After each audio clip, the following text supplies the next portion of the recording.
You ask Tiger to solve. This deals with linear equations with one unknown.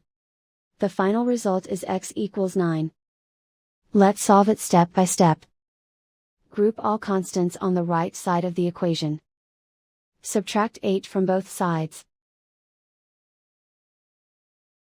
Group like terms.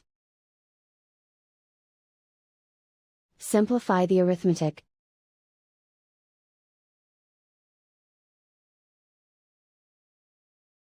Isolate the x.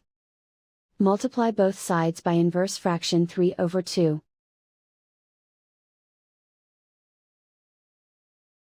Group like terms.